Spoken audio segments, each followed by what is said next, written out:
इस वीडियो में हम बात करने वाले हैं वैम्पायर डायरीज के सीज़न 1 के एपिसोड नंबर 12 की। तो एपिसोड की शुरुआत होती है जहां पहले ही सीन में हमें अलीना और स्टेफन एक साथ दिखाई देते हैं।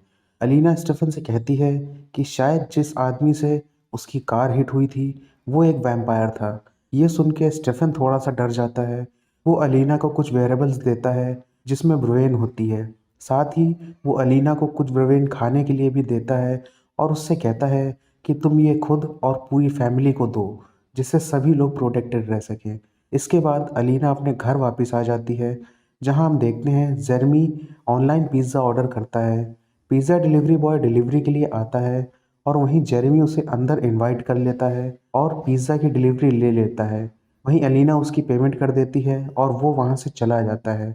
नेक्स्ट सीन में हम देखते हैं जहां पर डेमन अपने ही घर में एक बुक को ढूंढ रहा होता है।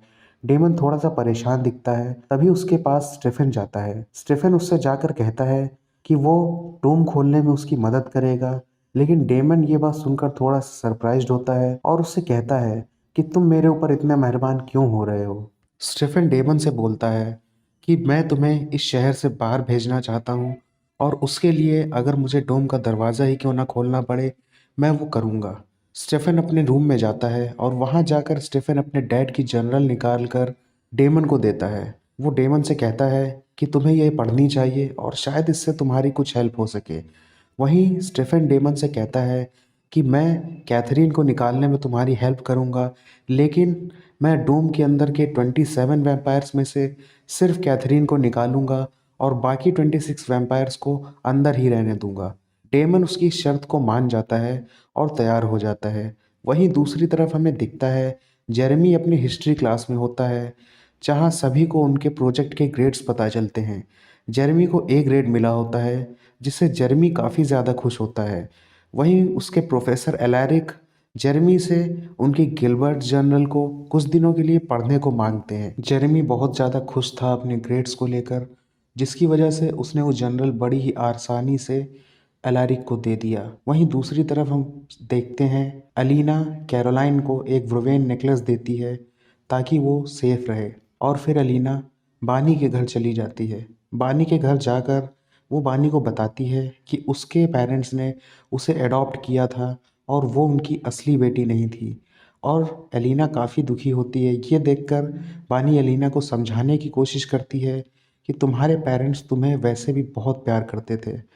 और वहीं थोड़ी देर में एलिना बानी से बात करके अपने घर के लिए निकल जाती है। दूसरी तरफ से डेमन बानी के घर पहुंच जाता है। रेस्टोरेंट के अंदर जाते ही डेमन बानी से बात करने की कोशिश करता है। बानी उससे बात करने से पूरी तरह से मना कर देती है।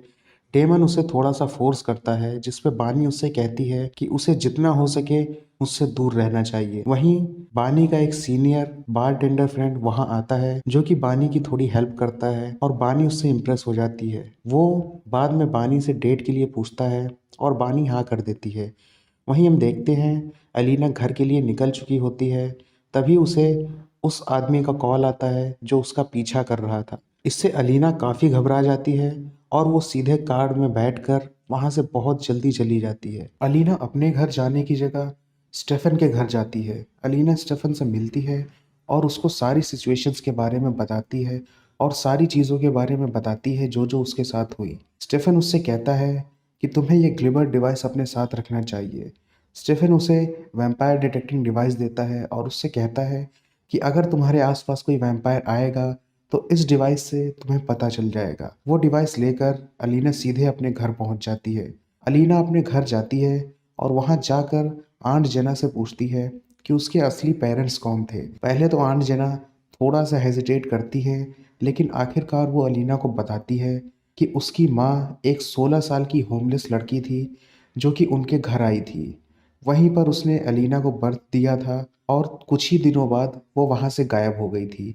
क्योंकि ग्लिबर्ट फैमिली में उनका खुद का कोई वारिस नहीं था, इस वजह से उन्होंने अलीना को अडॉप्ट कर लिया। अलीना आंट जना से अपनी माँ का नाम पूछती है तो अलीना बताती है कि उन्हें उसके बारे में ज़्यादा तो नहीं पता, लेकिन शायद से उसका नाम इज़ाबेल था। इतनी चीज़ें बताने के बाद आंट जेना पार्टी में जाने के लिए तैयार हो जाती हैं, जहां वो एलैरिक के साथ पार्टी में जाने वाली होती हैं। वहीं आंट जेना एलिना से भी कहती हैं तो एलिना उनसे कहती है कि आप चलिए, मैं रेडी होकर आती हूँ। एलिना अपने रूम में जाती है और ग्लिबर डिवाइस को अपने बेड पर रख देती है। एलिना जैसे ही तैयार होने के लिए जाने वाली होती है, ग्लिबर डिवाइस मूव करने लगता है। अलीना ये देखकर काफ़ी ज़्यादा डर जाती है। अलीना तुरंत ही स्टेफन को कॉल करती है। वहीं स्टेफन अपना फ़ोन घर पर ही भूल गया होता है, जिसे डेमन पिक करता है।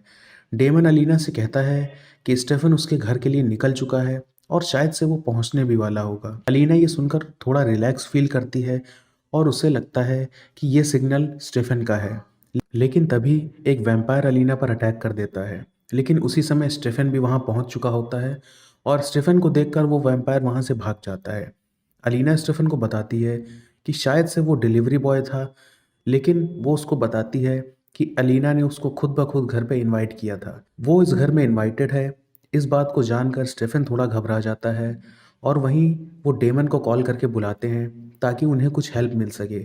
डेमन वहाँ पहुँचता है और उनसे कहता है कि अभी हमें पार्टी में चलना चाहिए और इसके बारे में हम बाद में ध्यान देंगे, और शायद से वो लड़का उन्हें पार्टी में ही मिल जाए। वो लोग पार्टी के लिए निकल जाते हैं। वहीं दूसरे सीन में हमें देखने को मिलता है जहाँ पर एना जेरमी के साथ फ्लर्ट कर रही होती है।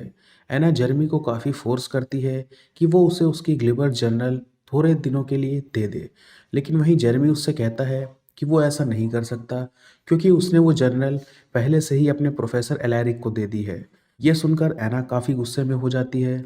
उसकी आंखें ट्रांसफॉर्म होने लगती हैं एक वैम्पायर में, लेकिन जेरमी इससे पहले कुछ देख पाता एना वहाँ से निकल जाती है। वो सीधे उस लड़के से मिलती है जिसने एलिना के ऊपर अटैक किया था। वो उससे बताती है कि उसे एलिना के ऊपर अटैक नहीं करना चाहिए क्योंकि उसके साथ सेल्वाडोर ब्रदर्स हैं और वो हमसे लड़ने के लिए कुछ ज़्यादा ही पावरफुल हैं। वो उसे बताता है कि वो लड़की बिल्कुल ही कैथरीन के जैसी दिखती है। दूसरे ही सीन में हमें पार्टी में एलिना दिखती है जिसके पास फिर से उस आदमी का कॉल आता है जो उसका पीछा कर रहा था। वो उससे कहता है कि अगर तुम अभी पार्टी से बाहर नहीं आई तो मैं तुम्हारे भाई को मार दूंगा। अलीना ये सुनकर घबरा जाती है और वो सीधे पार्टी से बाहर चली जाती है।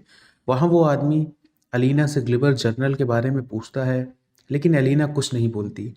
वो एलिना के ऊपर अटैक करने ही वाला होता है, लेकिन एलिना एक पेंसिल उसके हाथ में मार देती है। वो एलिना को काटने वाला होता है। तभी वहाँ पर स्टेफन और डेमन आ जाते हैं। वो दोनों एक वुडन स्टिक उसके हार्ट की तरफ एम करते हैं और उससे पूछते हैं कि वो एलिना का पीछा क्यों कर रहा है। वो बताता है कि एलिना बिल्कुल ही कैथरीन की जैसी दिखती है, तभी वो उसके पीछे लगा है और वो ग्लिबर जनरल चाहता है। स्टेफन उससे पूछता है कि वो ये सब क्यों कर रहा है, लेकिन वो कुछ नहीं बताता और गुस्से में आकर स्टेफन वो स्टिक उसके हार्ट में घुसा देता है जिससे वो वहीं मर जाता है। ये देखकर अलीना थोड़ा घबरा जाती है। वहीं एलिना स्टेफन और डेमन के साथ चली जाती है। सीन चेंज होता है और हम देखते हैं एलैरिक आंट जना को उनके घर छोड़ने आता है। वो वहां आकर आंट जना से बात करने लगता है। वहीं वो आंट जना को बताता है कि उसकी वाइफ का नाम इजाबेल था और वो यहीं वर्जीनिया की रहने वाली थी। ये बात सुनते ही आंट जना काफ़ी शॉक्ड रह जाती हैं। उन्हें लगता है कि कहीं एलिना उसी इजाबेल की बेटी तो नहीं है, लेकिन वो इस बात को लेकर अभी श्योर नहीं होती हैं। दूसरी तरफ हमें स्टेफन और अलीना उनके घर में बैठे बात करते दिखाई देते हैं, जहां स्टेफन अलीना से कहता है कि आज उसने एक झूठ बोला। अलीना उससे कहती है कि तुमने क्या किया है। स्टेफन बताता है कि उसने डेमन को एक वादा किया जिसमें उसने कहा है कि वो कैथरीन को उस डोम से बाहर निकालेगा, लेकिन स्टेफन उससे बताता है कि वो ऐसा कभी भी नहीं करेगा और वो कैथरीन को वहां से कभी बाहर नहीं आने देगा।